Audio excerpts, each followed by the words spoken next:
अस्सलामुअलैकुम गाइस। कैसे हैं आप सब? उम्मीद करती हूँ आप सब बहुत अच्छे होंगे। तो अल्हम्दुलिल्लाह से मैं भी अच्छी हूँ।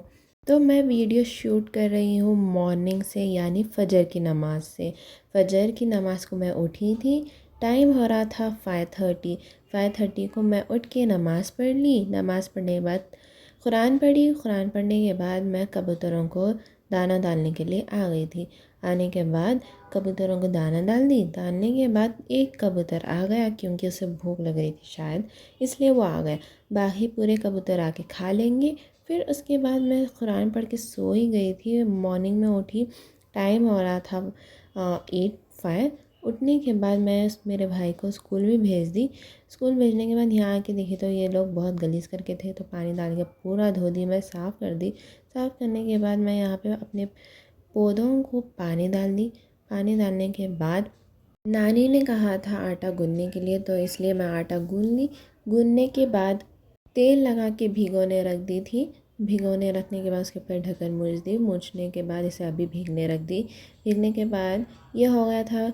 और हम लोगों को टाइम हो रहा था नाश्ते की तैयारी करने के लिए। तो नाश्ते की तैयारी करने के बाद मैं ये आलू को नहीं, आटे को ही मैं एक अजीब तरह से शेप दे दी थी। फिर उसके बाद मैं आ गई थी अंडे का चीला बनाने के लिए। अंडे का चीला मतलब हम इसमें प्याज डालते हैं गाइस। इसमें प्याज डाल के इसे नरम कर देते हैं। और यहाँ पे नानी आटा बेल रही थी रोटी डालने के लिए। फिर उसके बाद यहाँ पे हम लोग नमक अदरक लहसुन डाल दिए इसके अंदर, प्याज के अंदर।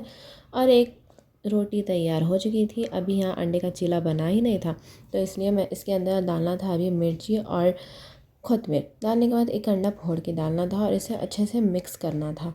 इसे अच्छे से मिक्स करने के बाद मैं डाल दी थी पैन में तेल डाल के, और इसे अच्छे रख दी थी मूछ के ढक्कन, क्योंकि अभी कच्चा था।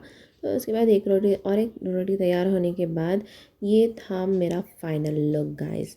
तो देख सकती हैं तुम्हें सब, आप सब।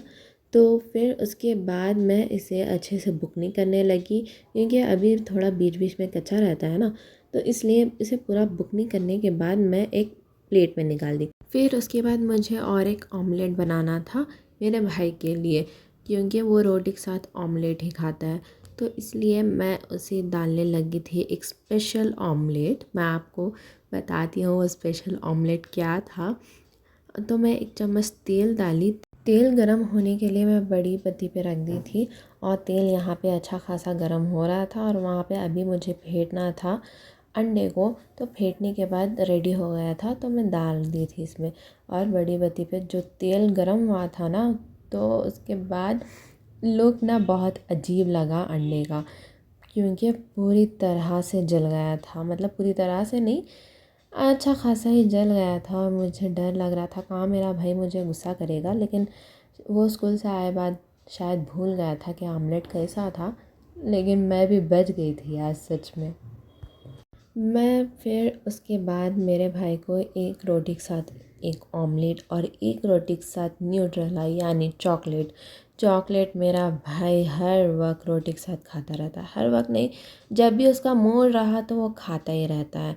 तो आज वो उसकी फरमाइश थी कि मैं ऐसे करूं, तो करने के बाद उसका टिफ़िन हो गया था रेडी। सच में बहुत मुश्किल के बाद उसका टिफ़िन रेडी हो चुका है गाइस। मुझे फिर पता चला कि मेरा स्टोव मतलब गलीज़ हो चुका था। तो उसके बाद पहले मैं यहाँ पे कट्टा साफ़ कर ली, पूरा झटक ली, जितना भी धूल वगैरह था वो पूरा झटकने के बाद स्टोव भी झटक दी। झटकने के बाद फिर मैं थोड़ी देर रेस्ट की। रेस्ट करने के बाद आके देखी तो मौसम इतना अच्छा दिखा माशाल्लाह से। और मॉर्निंग के टाइम ना बहुत अबर रहता है, और ठंड तो बहुत रहती है। तो ये टाइम पे भी नॉर्मल ही था, ठंड भी था और गर्मी भी था। और उसके बाद मुझे करना था आयरन कपड़ों को। आयरन करने के बाद मैं सोची जाके ऊपर टेरेस पे हम सुकून की हवा लेंगे, वो ऐसे सोच के मैं ऊपर चढ़ ही गई। चढ़ने के बाद मुझे पता चला कि गेट को लॉक ताला लगा हुआ है गाइस। मैं सच में इतना गुस्सा आया मुझे, लेकिन क्या कुछ भी नहीं कर सकते हैं ना, तो मैं चुपचाप नीचे आ ही गई। नीचे आने के बाद नानी को बोल दी कि ऊपर ताला लगा हुआ है, इसलिए हम लोग ऊपर नहीं जा पाएंगे। तो फिर उसके बाद मैं अंदर आ चुकी हूँ। अंदर आने के बाद कपड़े जमाना था, जो मैं आयरन करके थी कपड़े, तो वो जमाने के बाद पूरा सेट कर दी। सेट करने के बाद देख सकते हैं पूरा साफ़ ही कर दी मैं अपने कुर्सी को। फिर आके देखी तो अभी शाम का टाइम हो रहा था और सूरज डूब रहा था। जब सूरज डूबता रहता है ना तो सच में बहुत अच्छा व्यू दिखता है, तो इसलिए मैं ऊपर जाना चाहती थी वीडियो लेने के लिए, लेकिन नसीब के ऊपर डिपेंड करता है गाइस, तो शायद मैं ऊपर नहीं जाना चाहिए था। तो फिर यहाँ पे आने के बाद देखी तो यहाँ पे कबूतर सो रहा था या फिर अल्लाह की इबादत कर रहा था, पता नहीं, लेकिन जो भी कर रहा था, लेकिन मुझे अजीब लगा यार, मतलब ये कबूतर कभी बैठता नहीं था यहाँ पे। तो मैं 2-3 दिन से देख रही हूँ कि ये कबूतर यहीं पे बैठ रहा है। नमाज़ पढ़ ली। नमाज़ पढ़ने के बाद ये है विंडो का सीन गाइस। मैं नमाज़ पढ़ने के बाद आके देखी तो बहुत अच्छा व्यू दिख रहा था माशाल्लाह से, और ये है बालकनी का व्यू। और देख सकते हैं लोग नमाज़ भी जा रहे हैं, आ रहे हैं, और यहाँ पे ना अल्हम्दुलिल्लाह से बहुत ही आबादी है। तो मिलती हूँ आप लोगों को नेक्स्ट व्लॉग में, तब तक के लिए अल्लाह हाफ़िज़। लाइक करिए, कमेंट करिए और शेयर ज़रूर करिए। अल्लाह हाफ़िज़।